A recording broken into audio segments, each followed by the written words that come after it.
Hello Kim Pao fans! So ngayon guys, titingnan natin yung parang first episode or behind the scenes ng linlang ni Kim Chiu at Paolo Avellino. So basically dito nagsimula ang, Kim Pao.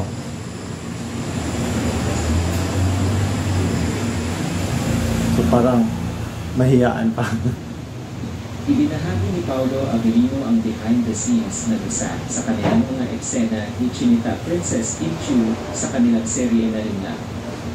Kaakibat sa naturang post ni Paolo ang pasasalamat sa lahat ng sumuporta sa kanila ni Kim Chiu. Linlang is officially over. Thank you to everyone who watched and supported Linlang throughout our weekly airing on Amazon Prime and our free TV airing. I have nothing but gratitude for all the support each of you has given to our show. Sa mga nagpuyat, nainis, na high blow, naawa, kinilig at nagpa-trend gabi-gabi, maraming salamat.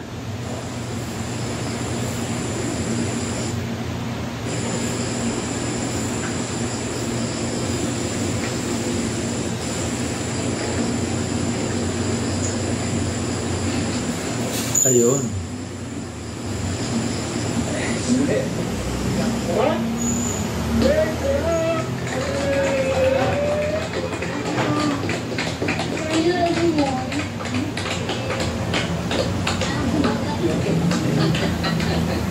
Nauna na nga na magpasalamat si Kim Chiu sa lahat ng sumusuporta sa kanila ni Paolo Avellino. Maraming salamat for making. So yun, ito yung yung first episode ng Linlang basically. Like, BTS lang. Thank you, Dream Street family, for entrusting me with this project. This show was offered to me in 2022. Million doubts.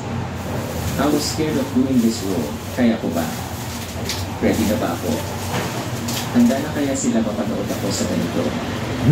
So many questions are in NY head, and the rest is history.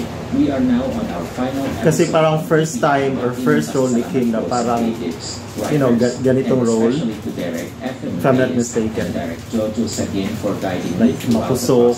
Like, ang daming, like, character development. To our staff, thank you. And, of course, to MY leading men Paolo Avellino, Jimmy Guzman, thank you also for guiding me. From Prime Video to Free TV. From October 2023 until today, June 14, 2024, premiere ang Linlang Hindi Nyo Pagbibitawan. Maraming salamat po. I still can't believe tapos na ang chapter ng As the saying goes, in this crazy, beautiful world, always listen to your heart. Your heart always knows the truth.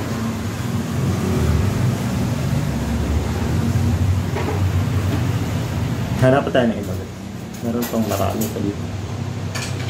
Ni Paolo Avellino ang behind the scene ng isa sa kanilang mga eksena ni Chinita Princess Kim Chiu sa kanilang serye na Linlang. Kaakibat sa naturang post ni Paolo ang pasasalamat sa lahat ng sumuporta sa kanila ni Kim Chiu. Linlang is official. Same lang to sa kanina. Thank you to everyone who watched and supported Linlang throughout our weekly airing on Amazon Prime and our free TV. I have nothing but gratitude for all the support each of you has given to our show. Sa mga nagpuyat, nainis, na high blood, naawa, kinilig at magpatid gabi-gabi, maraming salamat.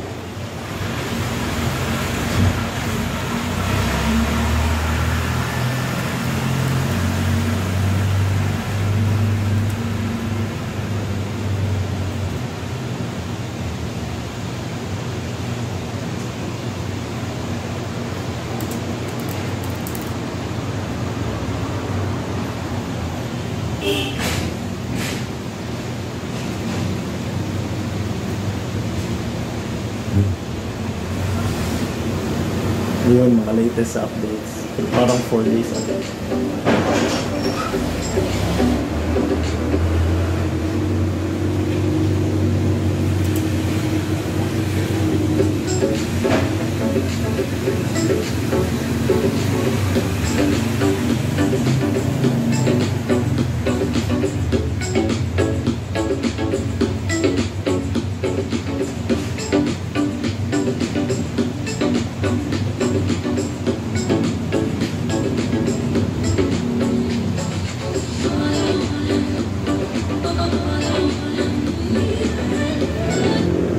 Parang fan meeting siya.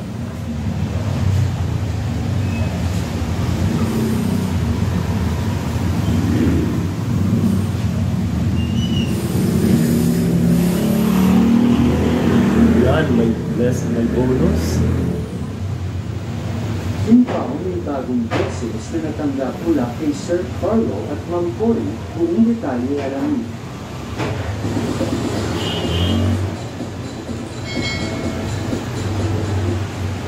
Sa nakalipas na ng mga araw, Kasi nga sobrang successful. Sa naging matagumpay na pagtatapos What's ng wrong Vice with Secretary Kim? Kim na panibigaan ni Kim Chiu at Paolo Avellino.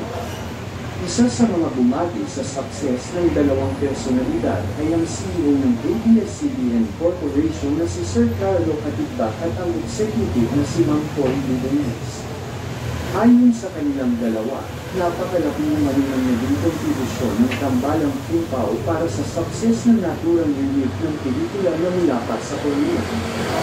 Hindi na lumasayan ang bayad na nilabas ng ABS-CBN upang makuha ang popular. Kasi nga, napakaganda at napaka-natural ng, chemistry nila. Korporasyon mula sa dinami-dami ng Kim Pao fans na siniporta mula sa unang episode nito hanggang sa pagwawakas. Dahil nga dito, nagkaroon ng special na pagkikita ang Kim Pao sa CEO at executive ng ABS-CBN Corporation upang kanilang ibigay ang natatanging karangalan at reward para kay Kim at Paolo. Binigyan na nila ng certification sina Kim at Paolo at ang nagpasaya sa lahat ay nang sinabi ni Sir Carlo na ibibigay umano sa Kim Pao ang 20% ng buong kinita ng teleserye. Wow! Bukod pa umano sa mga bonuses at talent fee na nakasaad sa kanilang kontrata. Labis-labis naman at bakas na makikita ang kasiyahan sa mukha ni Kim nang kanyang marinig ang anunsyong ito ni Sir Carlo na kung kaya naman ay hindi siya nagpatuntut na pasalamatan ang mga ito. Ganoon na lang din ang naging pagpapasalamat ni Paolo at inaasahan niyang umano na sana ay magkaroon pa sila ng mga projects sa susunod na mga buwan at taon ni Kim, lalo na at mahal talaga nila ang kanilang trabaho. Magkano ba lahat ang makukuha ni Kim at Paolo mula sa pelikula? Ating alamin sa mga susunod na araw. Maraming salamat po.